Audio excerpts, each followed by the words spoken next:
오늘의 말씀의 제목은 너는 하나님께 소망을 두라. 다시 한번 너는 하나님께 소망을 두라 라는 말씀입니다. 이 시편 42편은 구약시대 다윗 왕 시절에 성가대로 활동했던 사람이 쓴 거예요. 그 사람은 어떠한 사람의 후손인데 성경에 기록되기를 고라의 자손이다 라고 표현하고 있습니다. 그런데 어떤 상황에 처해 있어요. 그 상황 때문에 성전에 가서 예배를 드릴 수가 없게 된 거예요. 성전으로부터 멀리 지금 떨어져 살고 있고 어떤 이유에든지 그 성전으로 달려갈 수가 없는 안타까운 상황에 지금 처해 있습니다. 그리고 그 예배를 성전에서 드릴 수 없는 현실에 대해서 아주 이 시인은 깊은 고뇌를 가지고 안타까워하고 예배를 갈망해하고 사모해하는 마음으로 이 시편 42편을 쓴 거예요.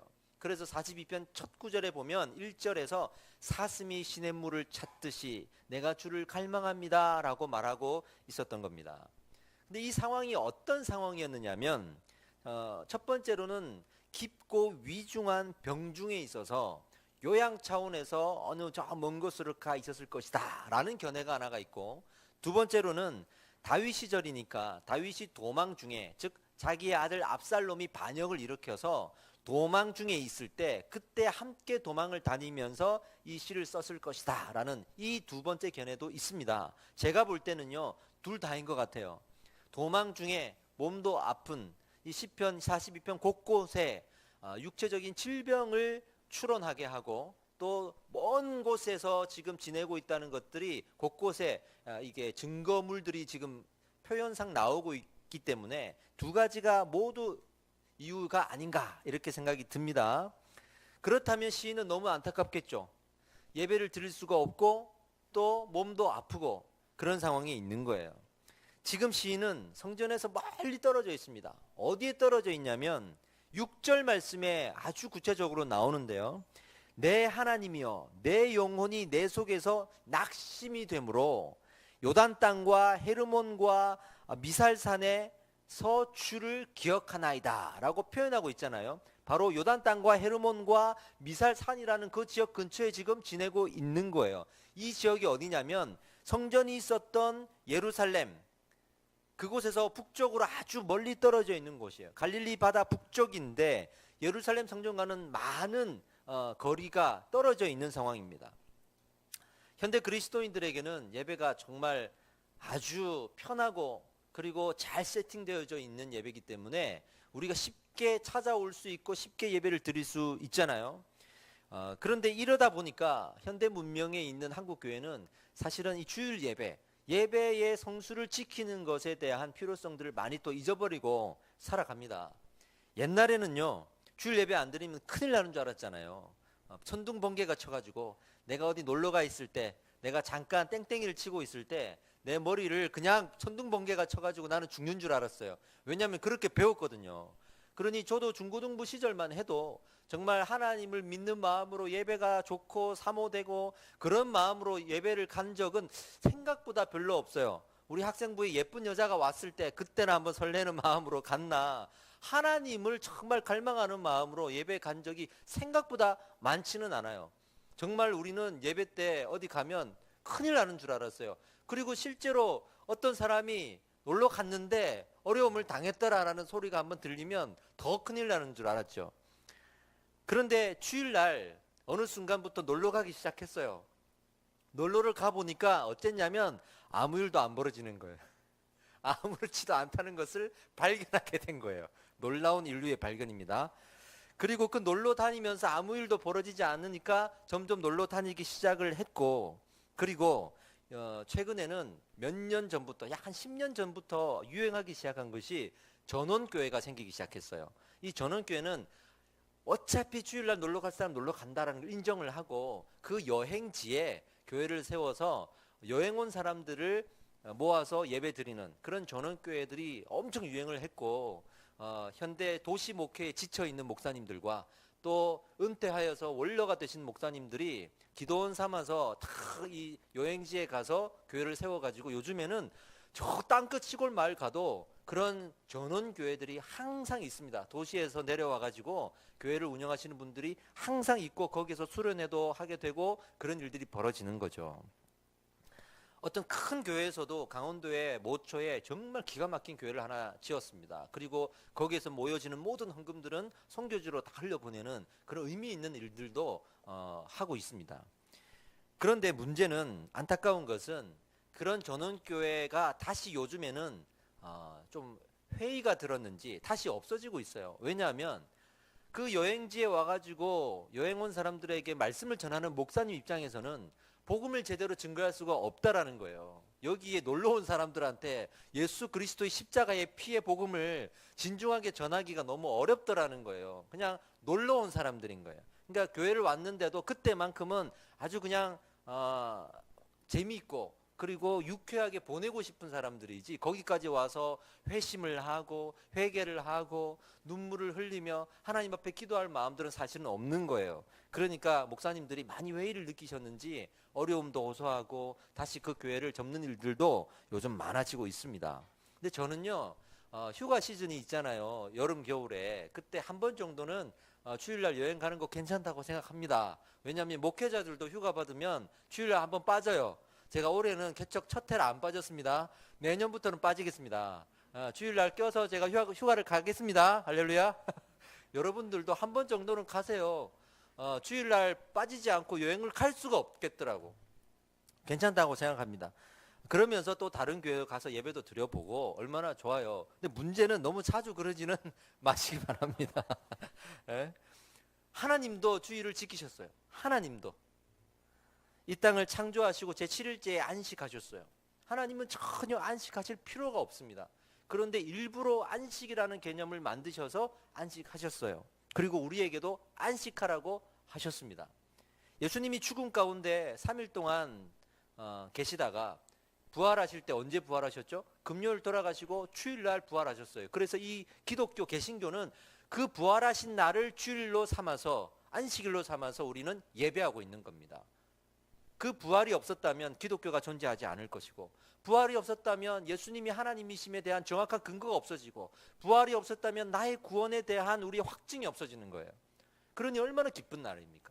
그래서 그 부활의 감격을 가지고 예배한다고 해서 주일 예배가 된 것이지, 주일이기 때문에 예배 드리는 날은 아닌 거예요. 할렐루야. 우리 처음에 11시 예배 드리잖아요. 지금도 11시잖아요. 우리 한국에서 이 11시 예배가 발전하게 된 계기가 뭐냐면, 농경사회, 농사 지을 때 밭에서 일을 하는데 그 일을 하다가 언젠가는 예배를 드려야 될 거 아니에요. 그래서 언제 몇 시에 예배를 드리면 좋겠습니까? 의견을 나눠봤더니 그 예배를 사모하는 사람들이 뭐라 그랬냐면, 가장 예배 드리기 어려운 시간에 예배해야 됩니다. 그 시간에 모여가지고 예배하는 것이 진짜 우리의 삶을 하나님께 드린 거 아니겠습니까? 그랬을 때 농사 짓는 사람들이 하루 중에 제일 바쁜 시간이 11시였다는 거예요. 그래서 농사 지으면서 그 중요한 시간에, 주일이기 때문에 그 하루를 드리기 위해서 11시에 모여가지고 가장 농사 지을 때 중요한 시간에 시간을 내어가지고 11시에 예배를 드렸던 것이 오늘날 11시 예배가 정착이 되었던 거예요. 할렐루야. 예배는 그런 것입니다. 그런 감격에 빠져 있을 때 그렇게 모든 것을 드리며 예배할 수가 있는 겁니다. 성경에 이런 구절들이 나오죠. 예배할지니라, 찬양할지니라, 그렇게 되어 있는데, 이 예배할지니라, 찬양할지니라라는 말이 명령어로 되어 있어요. 우리가 잘 알고 있는 할렐루야, 이 말도 할랄이라는 단어, 그리고 루, 야, 이게 다 합성어예요. 할랄, 찬양하라는 명령이에요. 찬양하라. 근데 루, 이건 접속어죠.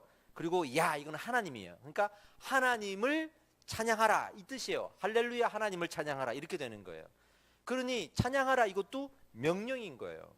예배는 그 명령에 순종하는 것이지 우리가 하나님께 예배를 드려주는 게 아니에요. 예배를 드릴 수도 있고 아닐 수도 있는데 내가 드리겠습니다라고 선택하는 것이 아니라 하나님이 예배하라고 명령하셨기 때문에 우리는 순종하고 그 예배를 드리는 겁니다. 근데 여기서 할랄이라는 말 있죠. 예배하라 라는 이 말의 의미를 원어로 따져보면 어떤 의미가 툭 튀어나오냐면, 어리석을 정도로, 어리석게 보일 정도로 예배하라. 할렐루야. 그런 말이 있어요. 그러니 예배는 정말 우리가 의무감으로 드려서 되는 것이 아니라 내가 남들 볼 때 다윗이 찬양하며 그 법궤가 들어올 때 예배했던 것처럼 정말 하나님만 바라보며 그 기쁨과 감격을 표현하는 것이 우리 예배의 진정한 의미예요. 그러니까 복종하라 했으니 복종할게요, 이게 아닌 거예요.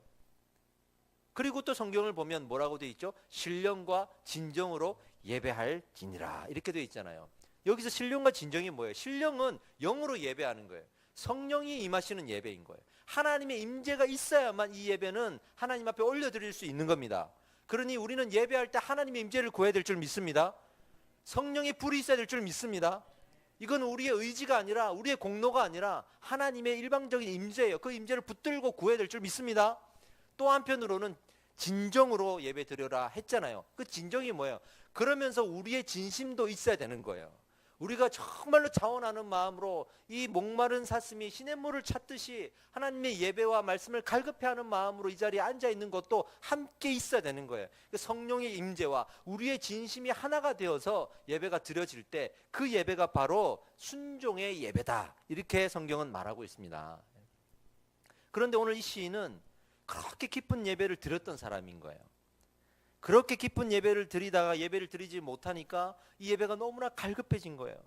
만약에 그렇게 깊은 예배를 드리는 사람이 아니고 예배 드리라고 했으니 예배 드린 겁니다라고 그렇게 복종에 순종하듯이 의무감으로 예배를 했다 그러면 이렇게 갈급할 수가 있었을까요? 아마 잘 됐다, 어차피 도망 중이고 어차피 성전에 가지도 못하니까 이번 참에 내가 좀 쉬어야겠다 생각하고 이런 갈급함을 갖지 않았을 거예요. 근데 이분은 정말로 예배했다는 거예요.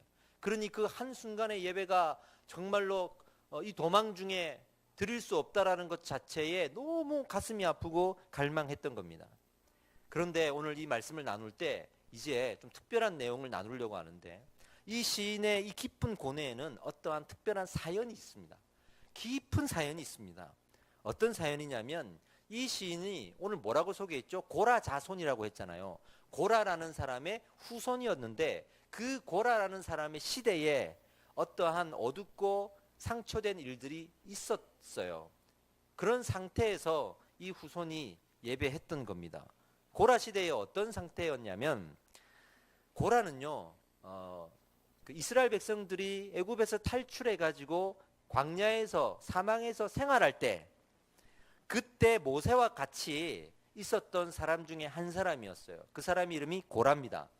이 사람은 또 누구의 후손이냐면 야곱의 12아들 중에 레위라는 사람의 후손이었어요. 우리가 알기로 레위 후손들은 어떤 사람들이었죠?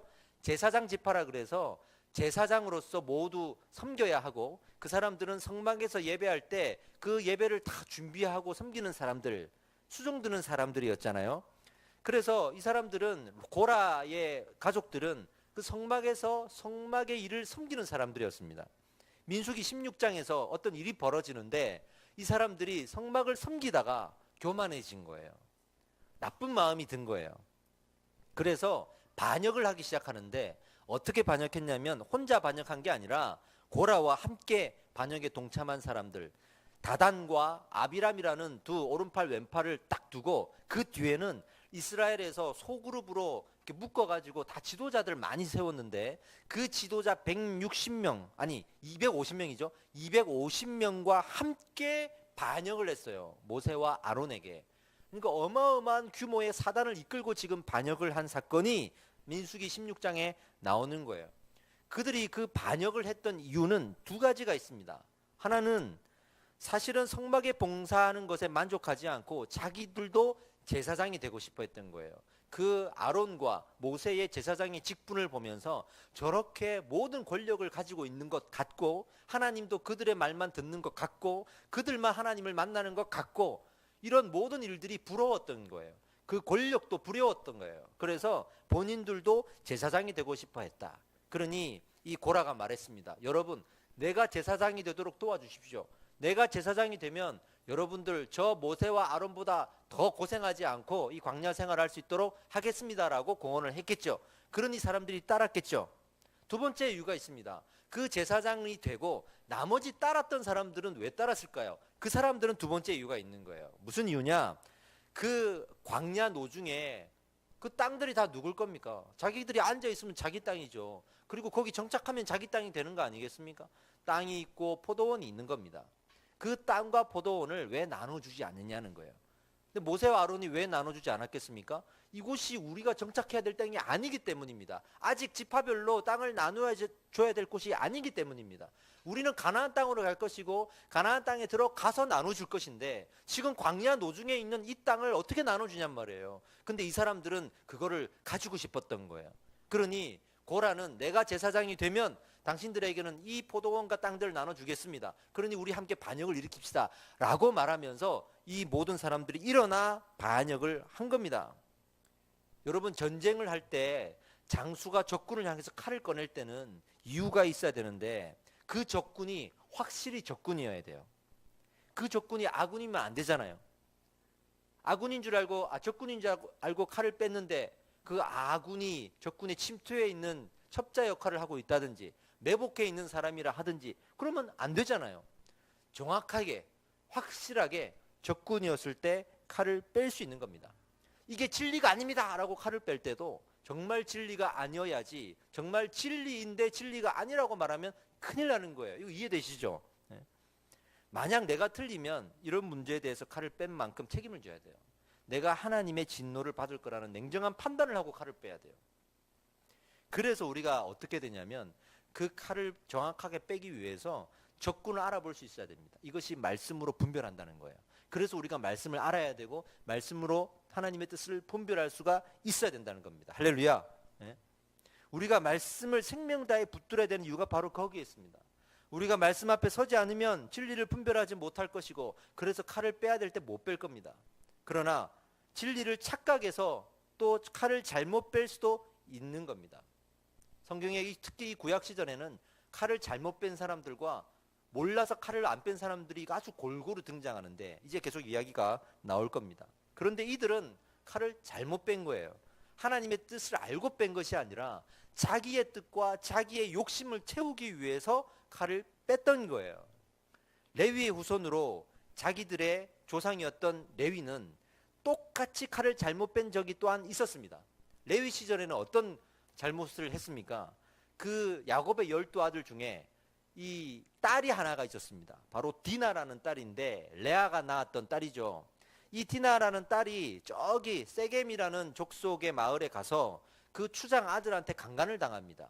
그리고 추장 아들한테 몹쓸 짓을 당하고 돌아오죠. 근데 이 중에 12아들 중에 제일 혈기왕성한 두 사람이 나섭니다. 바로 둘째 아들과 셋째 아들 시므온과 레위가 나서죠. 야 디나야 누가 이랬어? 그랬더니 오빠 저기 있는 세겜 추장의 아들이 그랬어. 이러니까 이 시므온과 레위가 추장을 찾아가죠. 이거 어떻게 된 거냐? 우리랑 지금 전쟁하자는 거냐? 책임지라 그랬더니 그 추장과 아들이 책임지겠다. 우리가 아들과 그 딸을 결혼시키겠다. 사실 그게 당시에는 책임지는 방식이었거든요. 그러니 할 것 다 하겠다라고 얘기한 거예요. 시므온과 레위가 뭐라고 했냐면 전략을 짜서 그러면 우리는 하나님의 백성이니까 결혼하기 위해서는 당신들이 다 할례를 받아야 된다. 할례를 받아야만 우리가 결혼을 시켜줄 수 있다. 우리 동생을 줄 수 있다라고 말합니다. 그리고 그들은 좋다. 우리가 할례를 받겠다 그러고 모든 이 세겜 족속들이 다 할례를 받아요.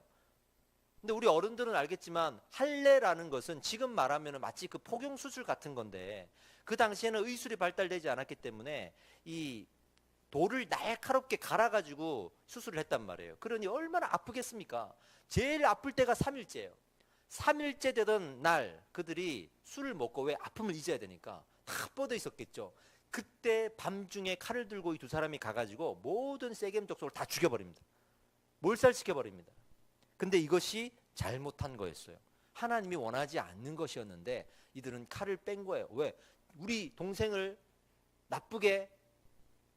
동생에게 나쁜 짓을 했다 이 이유만으로 하나님께 뜻을 묻지 않고 칼을 빼서 모두 죽여버린 거예요. 그리고 저주를 받습니다. 어떤 저주를 받냐 그러면 두 가지 저주를 받는데 이 시몬과 레위 자손들은 장자의 축복을 잃어버립니다. 또 하나는 흩어져 살게 됩니다. 이 두 가지 축복을 창세기 마지막 50장에 보면 다른 아들들은 다 축복받는데 이 두 사람만 저주를 받으면서 이야기가 끝이 나죠. 지금도 이 고라의 자손이 이 반역을 일으켰는데 하나님이 뜻에 어긋나니까 오히려 진노하시고 저주하시는 거예요. 그래서 어떻게 하시냐면 하나님이 모든 이스라엘 백성들을 다 내가 진멸하겠다, 심판하겠다라고 화를 내십니다. 근데 모세 아론이 어떻게 하냐면 하나님을 붙들고 기도해요. 하나님, 저들만 잘못한 거예요. 나머지 백성들은 살려주세요. 저 잘못한 사람들은 하나님이 심판하시더라도 그렇지 않은 다른 백성들 제발 좀 살려주세요 라고 기도합니다. 그래서 하나님이 이 기도를 들어주십니다. 그래서 반역한 사람들만 하나님이 심판하시는데 어떻게 심판하시냐면 고라와 다단과 아비람과 그의 가족까지 땅이 갈라져 가지고 땅 밑으로 모두 다 떨어져서 죽어버립니다. 놀라운 일이 벌어지죠.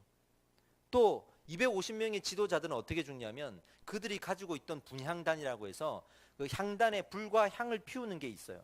이걸 다 들고 있는데 거기에서 불이 나와가지고 250명이 모두 불에 다 죽어버립니다. 영화나 소설에서나 나올 것 같은 일들이 이때 벌어진 거예요. 놀라운 사실은 그렇게 심판을 받았잖아요. 반역한 사람들 심판을 받았잖아요. 그럼 백성들이 정신 차려야 되잖아요. 근데 정신을 안 차려요. 회개하지 않습니다. 그리고 오히려 이 모세와 아론을 탓합니다. 이 모세와 아론의 기도 때문에 살아났는데 그것도 모르고 오히려 모세와 아론을 탓합니다. 당신들 때문에 이 일이 벌어진 거다.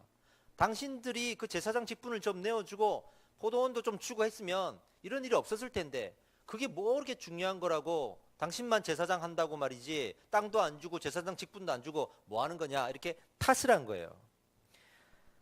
여러분, 그래서 다수가 원한다고 이게 진리가 아닌 거예요. 이 세상 모든 사람들이 선택을 해도 그게 진리가 아닐 수 있는 거예요. 하나님의 말씀의 뜻은 말씀에 있습니다. 할렐루야. 말씀에 있습니다. 그래서 하나님이 또 벌을 하십니다. 어떻게 벌하시냐면 전염병이 돌아요. 연병이 돌아가지고 수많은 사람들이 죽어납니다. 그때 이 모세와 아론이 한 행동이 정말 기가 막힌 행동을 해요. 모세가 아론에게 얘기를 합니다. 지금 당장 향로에 불과 향을 담아가지고 저 전염병이 돌고 있는 백성들 사이로 들어가라. 들어가서 거기서 회개하시오. 그 백성들을 대신하여 회개하시오라고 얘기하거든요. 제사장이 자기도 죽는 거에 들어가면 그 전염병이 도는데 향단에 불과 향을 담아가지고 그 백성들의 무리 속으로 들어갑니다. 그리고 거기 들어가서 하나님께 간절하게 기도합니다. 속죄합니다. 근데 놀라운 일이 벌어집니다. 그 속죄의 기도할 때 하나님께서 연병을 그치게 하시고 할렐루야, 그 심판과 분노, 진노를 거두십니다. 예? 그들이 그토록 원했던 제사장의 자리 있잖아요. 정말 진정한 제사장의 자격이 무엇인지가 드러나는 장면 아니겠습니까? 그들은 권위와 권력과 부와 명예 때문에 제사장의 자리에 앉고 싶었지만 실제 그 제사장의 자리는 전염병이 도는 그곳에 목숨을 걸고 뛰어들어가서 그들을 위해 기도하고 하나님 앞에 회개하는 그런 마음을 가진, 그런 신앙을 가진 사람이었어야 하는 거예요. 그러니 모세와 아론이 진정한 제사장이라는 사실이 더 드러난 거죠. 이들이 얼마나 교만했는지가 더 드러난 거죠. 반역자들이 죽을 때 한 가지 하나님이 은혜를 베푸십니다. 다 죽었잖아요. 근데 성경을 자세히 보면 한 사람이 살아요. 여기서 다 죽었다면 지금 이 이후에 고라의 자손인 이 시인이 예배하고 있었겠습니까? 아니죠. 누군가는 살았기 때문에 그 후손이 존재할 수 있었겠죠. 한 명이 살아남아요. 그게 누구냐면 고라의 아들 중에 아실이라는 아들이 도망갑니다. 도망가서 삽니다. 그것은 하나님이 살려주신 거예요. 하나님이 그거 모르시겠어요? 근데 심판 중에 긍휼을 베푸셔서 아들 하나가 도망가는데 살려줍니다. 근데 그 아들이 도망가서 자손을 놓고 살아가다가 그 자손이 다윗 시대에 다윗 왕정에서 성소에 수종 들며 성가대로 활동하게 되는 은혜를 입는 겁니다. 심판받았고 저주받았던 자의 후손이지만 하나님은 다시 그를 세우셔서 성가대로 성전에 수종드는 자로 제사장의 직분을 맡은 자로 다시 한번 세워주시니 얼마나 감사하겠습니다. 그 조상의 일들을 다 알고 있는 이 사람이 자기가 지금 그 심판의 하나님이 돌이키셔서 자기를 다시 찬양하는 사람으로 예배하는 사람으로 세워주셨으니 얼마나 감사하겠습니까? 그 과거의 상처를 다 씻기고 지금 예배하고 있었으니 얼마나 이 예배를 소중하게 생각하고 드렸겠냐 이 말이에요. 그런데 그 예배를 드리지 못하게 됐던 겁니다. 다시 성경을 돌아가면 자기 조상인 레위도 그렇게 디나 사건 때 저주를 받았지만 나중에 그 명예가 회복됩니다. 언제요? 민수기 25장에 시딤 음행 사건이라고 있는데 모든 이스라엘 백성들이 우상을 섬긴답시고 음행하고 성적인 죄를 짓고 우상을 섬기고 그럴 때 하나님이 모든 사람들을 죽이거든요. 그럴 때 죽일 때 누가 내 앞에 나와가지고 이 심판의 도구가 되겠느냐, 누가 동족이지만 칼을 빼가지고 이 심판의 칼을 들고 동족을 죽이겠느냐, 이 중에 내 앞에서 나올 자가 누구냐 했을 때 그 레위 지파 사람들이 나가고 그 유명한 비느하스라는 사람이 거기서 칼을 들고 나가는 거예요. 그래서 하나님이 이 사람들을 내가 다시 복권시키겠다, 다시 회복시키겠다 라고 말하면서 제사장 지파로서 그 레위 사람들을 쓰시는 겁니다. 할렐루야. 하나님은 우리의 과거에 하나님을 배반하고 배신하고 부인하는 그런 인생이 있었다 할지라도 지금 내가 예배한다면 그 예배를 받으시는 분이에요. 할렐루야. 이것이 우리의 은혜입니다. 우리에게 주신 감격입니다. 우리는 이 감격을 가지고 살아야 돼요. 여러분 다 예수 안 믿던 시절이 있었을 거 아니에요. 모태신앙들도 예수님 인격적으로 만나기 전까지 사실은 교회만 다녔지 그게 무슨 신앙생활이겠습니까? 저도 예수님 깊이 만났기 전에는 지금 생각해보면 이게 예수를 믿는 사람이었는 참 부끄러울 정도로 살았던 것 같아요. 예수를 만난 사람들은 그렇게 살 수 없거든요. 그런데 우리가 예수를 모를 때 만나기 전에 얼마나 내 뜻대로 살았습니까? 내 욕심대로 살았습니까? 그런데 그런 과거가 있음에도 지금 내가 신실하게 하나님 앞에 무릎 꿇고 예배할 때 하나님은 이 예배를 받아주신다는 거예요. 받아주신다는 거예요. 그래서 이 고라의 자손은 성전에서 예배하고 싶은 마음을 가지고 갈망하고 목마른 사슴이 되었던 겁니다. 우리는 하나님을 얼마나 보고 싶어 합니까? 2절 말씀에 내 영혼이 하나님 곧 살아계시는 하나님을 갈망하나니 내가 어느 때에 나아가서 하나님의 얼굴을 배울까, 이런 표현이 나와요. 어느 때에 나와서 하나님의 얼굴을 배울까, 하나님 얼굴을 보고 싶습니다. 하나님 만나보고 싶습니다. 예배 안에, 말씀 안에, 기도 안에 하나님을 만나고 싶은 간절한 마음이 있어야 합니다. 아멘. 제가 어제 TV를 보는데요, 잠깐 우리 서연이하고 다큐멘터리를 보는데 어떤 내용이냐면 정말 광활한 바다의 이야기가 나오는데 어마어마한 그 바다를 이렇게 카메라가 쫙 찍어가는데요, 세상에 이 바다는 너무 커가지고 눈으로 볼 때는 너무 좋아, 너무 멋져. 그리고 정말 우리가 막 힐링이 되는 것 같아. 야, 이 도시를 떠나서 저런 바다에 나도 한번 살아보고 싶어요. 근데 문제는 그 바다에 빠지면 죽어요. 그 바다에 빠질 수는 없는 거예요. 마치 그런 것처럼 우리가 이 바다를 생각해 볼 필요가 있구나, 이런 생각이 듭니다. 근데 그 바다 위를 나르는 또 새들이 있잖아요. 근데 어떤 새가 등장하는데요, 이 새는 그 바다 위를 나르는데 날개짓을 하지 않고 바다 위를 날아요. 한 번도 날개짓을 않고 바람을 이용해서 그 바다를 날아가는데 무려 15,000km를 날아간대요. 단 한 번의 날개짓을 하지 않고도, 즉 지치지 않고 그 바다 위를 날아가는 거예요. 바다 위에 빠지지 않고. 하나님이 우리에게는 그런 존재인 것 같아요. 이 하나님은 우리가 그냥 기도하고 찬양하고 이렇게 볼 때는 너무 위대하신 분이에요. 너무 광활하시고 너무 대단하신 분이시거든요. 근데 우리가 하나님을 직접 대면할 수 없어요. 모세가 그러잖아요. 하나님을 대면할 수 없어 등을 보았다 그랬잖아요. 하나님을 대면하면 우린 죽어요. 하나님이 창조주이시고 우리는 하나님의 피조물이기 때문에 우리는 하나님을 보면 죽어요. 그래서 하나님이 우리 앞에 보이지 않는 거예요. 아멘. 우리 눈앞에 보이지 않는 분이에요. 근데 우리 보이지 않는 하나님을 믿어야만 하는 거예요. 보이는 하나님을 믿으면 안 돼. 보이는 하나님, 그거는 우리가 큰일 나는 거예요. 그렇게 광활한 하나님이에요. 근데 그렇게 보이면 안 되고 만나면 안 되는 하나님과 어떻게 우리가 동행합니까? 어떻게 동행합니까? 마치 날개짓을 하지 않고 15,000km를 날아가는 이 새처럼 우리는 말씀에 힘입어서, 말씀과 기도에 힘입어서 그 은혜를 벗삼아 하나님과 함께 동행하듯이 인생의 날개짓을 하면서 날아가는 거예요. 힘차게 정말로 지치지 않도록 하나님은 동행하시고 우리 옆에서 함께 하시는 거예요. 그런 하나님을 경험하고 계십니까? 그런 하나님을 우리 일상에서 만나고 계십니까? 이 만남을 사모하기를 간절히 축복합니다. 할렐루야. 하나님을 안 보게 되면 또 여전히 안 보고 싶어요.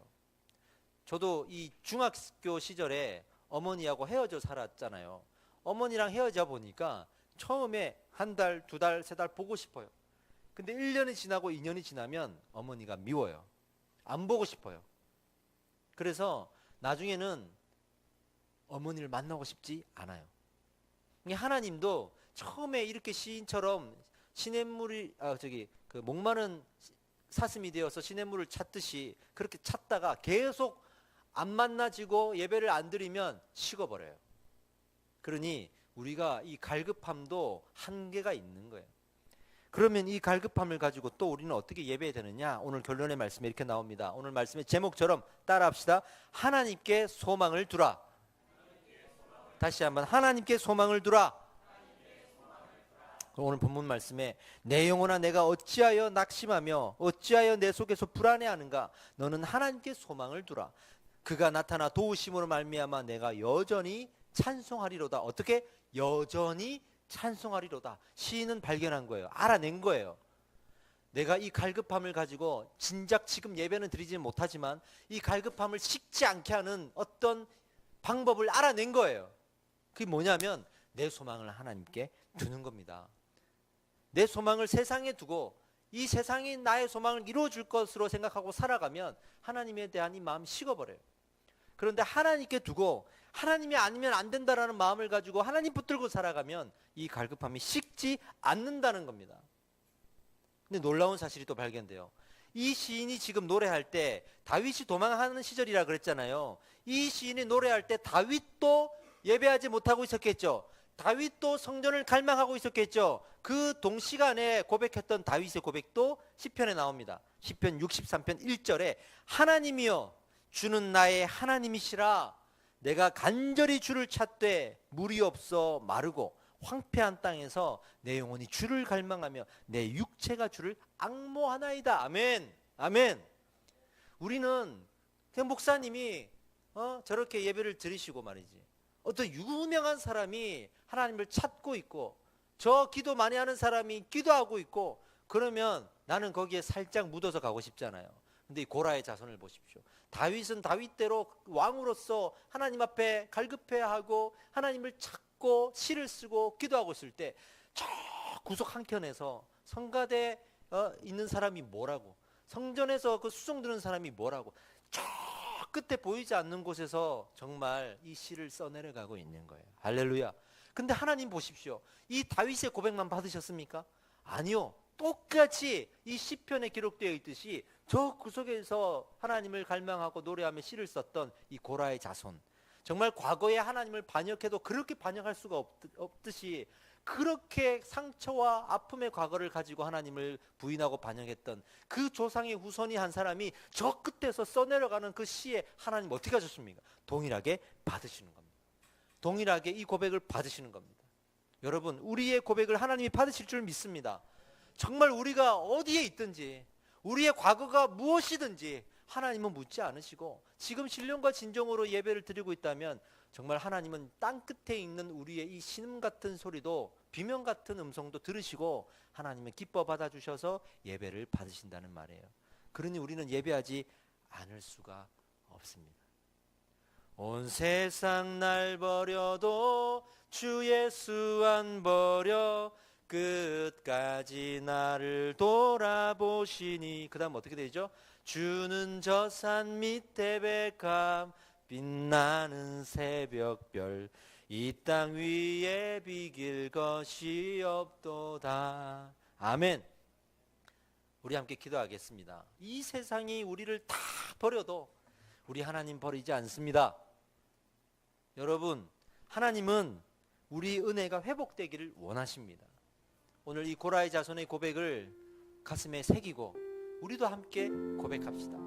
사단 마귀는 우리의 귀 속에 이렇게 속삭일 겁니다. 우리의 잘못과 우리의 죄와 우리의 과거와 우리의 부족함과 우리의 연약함과 이런 것들을 자꾸 속삭이면서 당장 우리가 예배하고 있지 못한 거에 대한 갈급함을 쉽게 만들고 포기하게 만듭니다. 그러나 하나님은 오늘 고라 자손의 이 고백을 다시 우리에게 알려주셔서 우리의 고백을 지금도 들으시길 원하고, 하나님은 우리의 죄 가운데서도 아버지 제가 이렇게 부족하지만 그래도 하나님을 찬양합니다 라고 하는 그 한마디를 듣기를 원하시는 겁니다.